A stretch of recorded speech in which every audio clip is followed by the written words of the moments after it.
ئەنجا زوڵمی ئەمانە کە لە سنوور دەرچووە دوای خی گەورە کە ئەفەرمە ئەن یەتی القەومە الظالمین قەومە فرعون باسێک هاتۆ ئەمە بە صیفەتی قەوم بوونەتەوە بە زاڵم یەکودونین ئەو هەموو حاشیە و مەلە ئەو ئەنجا طبیعەتی ئەم تاغوتانە ژوایە تاغوتی یەکەم خی گەورەیانە حاشێ و دەست و پەیوەندێکی تر ئەنجا لە حاسی ئەوانی ترەوە خۆیان کردو بە تاغوتێکی تر ئەوانیش بوونەتەوە بەخوا لە خوای تر جا ئەبینی بەم تەدریجە سبحان الله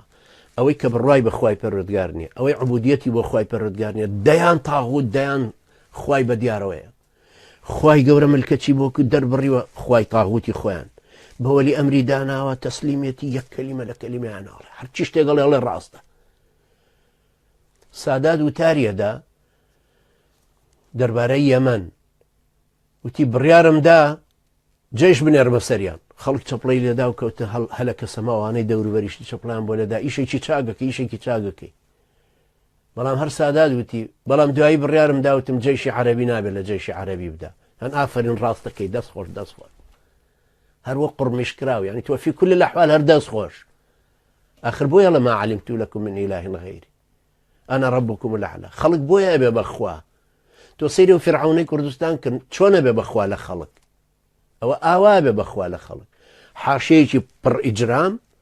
ئەم حاشێش لەوانی تر بۆ تۆ ئەنجا بۆ نمونە مەکتەب سیاسی حیزبە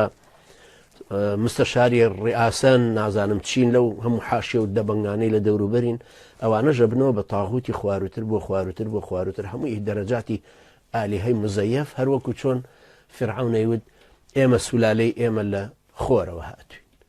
مەلیکەکانی ئەوروپاژیان خوێنمان شینە کە هاتن بە وڵاتی ئێمە ئەو کڵاو ناکرا سەر ئەهلی ئیسلام خوێنمان شینە لە بەرەوتیان نا مەلیک فەیسەڵ لە ئالی پێغەمبەر عەلەیهی سەڵات وسەلام ئەبەم شێوە کڵاویان نایە سەر ئومەتەکەمان